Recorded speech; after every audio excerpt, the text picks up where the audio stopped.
The very first hard drive that I purchased and have been using for my YouTube videos stopped working. Hey y'all, it's Jackie from Jet Setting with Jackie. In case you are new here, welcome. And if you've been here before, hey y'all, how you doing? I know I have not done an actual sit down talking to y'all video in a while. I am on a mission to film something that is going to be of substance. I am on my way to Brownstown because I'm going to pick up my national ID, which is also what you use when you vote.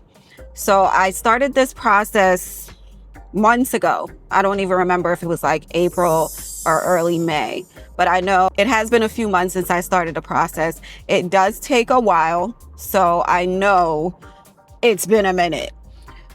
It was supposed to be ready back in, I want to say the middle of June is what they had told me. The very first hard drive that I purchased and have been using for my YouTube videos stopped working. After searching all my hard drives that I currently have, my phones, all my memory cards that I still have, I cannot find the footage from the beginning of this video.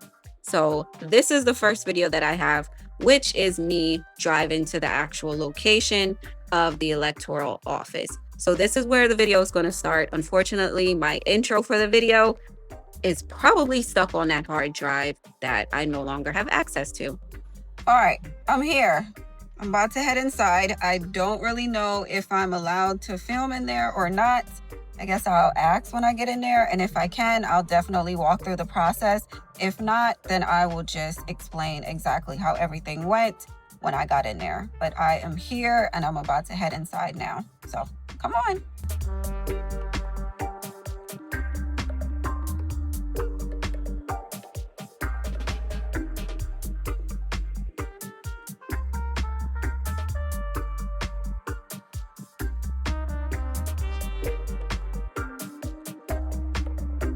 Just as I had expected, I wasn't able to film in there. It's a government office. That's typically how it goes.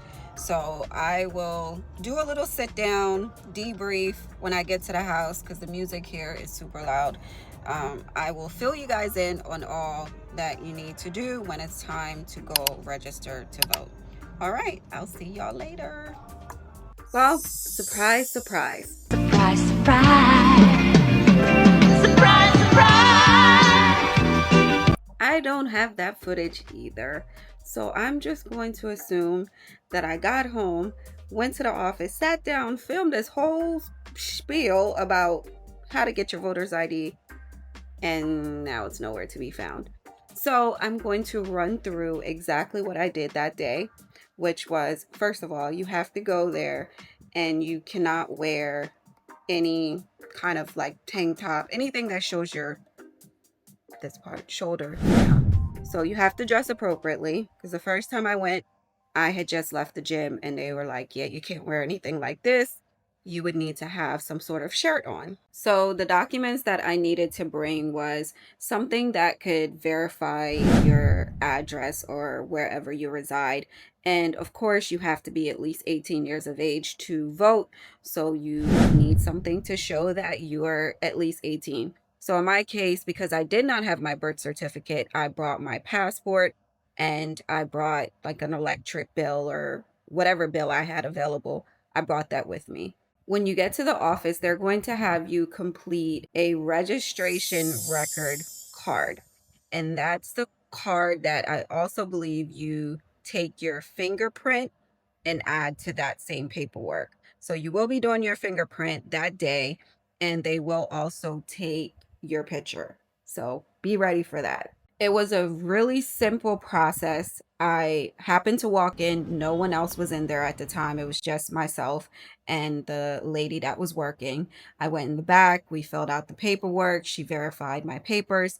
Now, she did explain to me that based on my address, that was not the correct office that I should have been completing my format. However, they are able to take your card and send it to the correct constituency office that you actually belong to. So in this case, I filled it out in Sentans Bay office, and then they sent it to the Brownstown office. So the Brownstown office is the office that I technically belong to. So if you just happen to be out on the road and you want to get it done one day, it seems like you are able to just show up to a electoral office and they will transport your document to the correct office that it actually belongs to.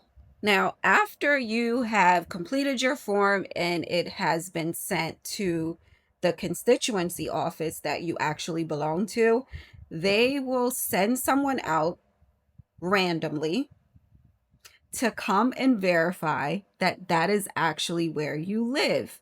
So you don't want to do it unless you are going to be here or present. If you plan on traveling, you probably don't want to necessarily do it until you know you're going to be on the island for an extended period of time. I did my application on March 27th, and I believe they came and visit me. I can confirm with the date later. I believe it was April 5th. But that clip is coming up next. No, it's super early in the morning, and I literally just got up, but I woke up to get ready to go to the gym, and I get a phone call from a Kingston number. Definitely not expecting it, but I answered anyway. And it was the electoral's office. Mind you, it's like 7:27 or 7:20 something in the morning on a Saturday. I just got up to get ready to go to the gym.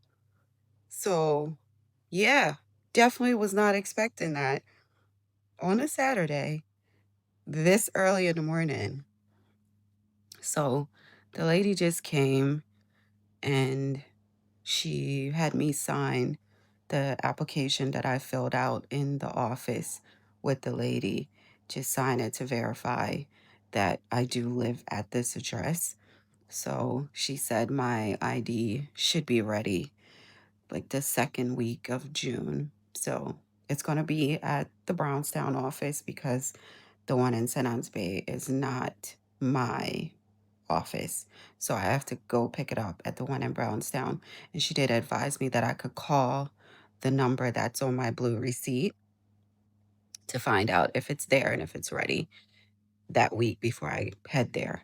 So looks like my process is done for now until I have to go pick it up in Brownstown.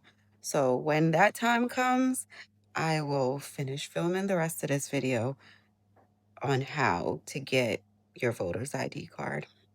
All right, that's all I had to say. I know I probably look crazy, but since this just happened, I figured I'll let y'all know just in case y'all need to be prepared. Okay, bye. So, based on their website, there are obviously steps and stipulations as to who can vote and how this process works. So, I will run through what their websites say. You have to be a Jamaican citizen of at least 18 years of age, or it says you can be a Commonwealth citizen who's at least 18 years of age and has been on the island residing in Jamaica for the past 12 months. In order to be able to vote, you also cannot be legally insane. You also cannot have any sort of convictions or under some sort of suspended sentencing. Okay, so to sum this up, the first step in completing your voter's registration process is, of course, to first visit the constituency office. Be sure to bring some sort of ID that can verify your age. A birth certificate or a passport will do. And then, secondly, make sure that you are over the age of 18. The second step will be the collection of your personal data, which they will do at the office on that registration records card. And they will collect, of course, your information, your name, date of birth, etc. And they will take a photograph of you that they will attach to that document, and then also your fingerprints. The third step in this process is when they actually come out to your residence to verify that you actually live there and you're not lying. The fourth step in this process is you wait. You sit around and you wait for at least a month or two until they have completed all of their verification. I'm sure they're doing some sort of criminal background check, etc. Because again, you cannot vote if you are convicted of a crime or anything like that. So I'm not sure if they do that, but I'm going to assume that they probably do some sort of checks to verify your address, that you are the age that you say you are, and that you are eligible to vote. And then the last step is they create your ID and then you go and pick it up. Do keep in mind that your voter's ID is also considered your national ID. So you should definitely bring it when you are going to vote. But this ID is also accepted internationally. Good morning. It is July 29th. And it's been a few months since I completed the application for my voter's ID. And it was supposed to be ready mid-June. I just never went to pick it up. So today I have to go to Miles to take care of some things. So I'm going to go pick that up today so I could finally finish this freaking video. It's long overdue. Let's take a ride through the scenic hills of Senton.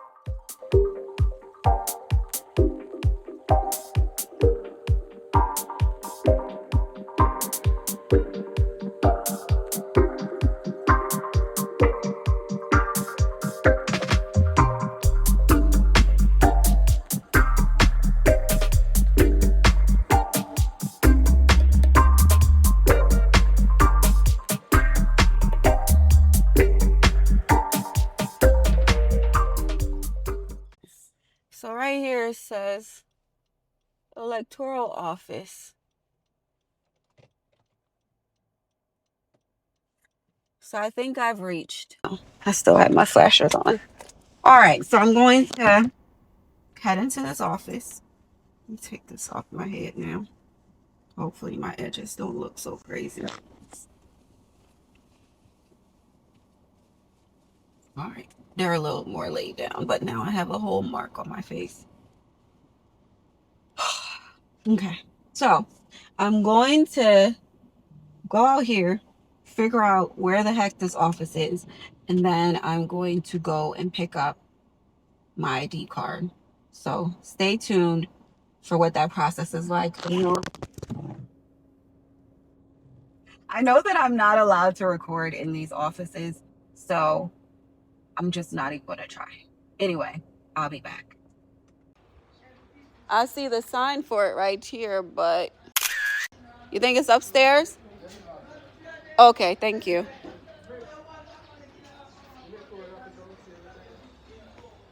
Upstairs? Okay, thank you. All right, so it's upstairs. All right.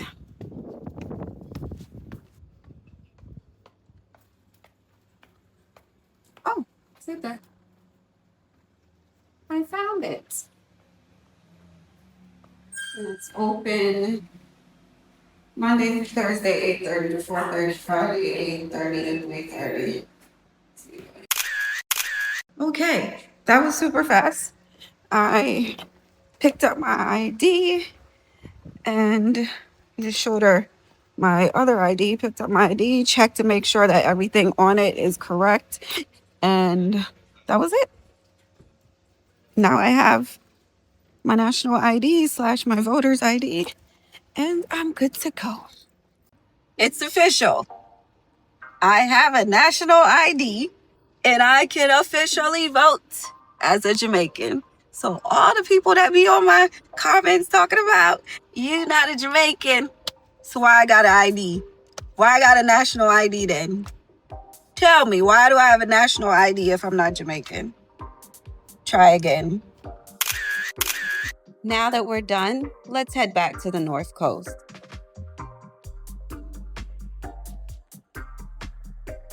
thanks for hanging out with me today. I am back on the North Coast, and I'm gonna head back home now. So thanks for hanging. It's been real. Until next time. Bye.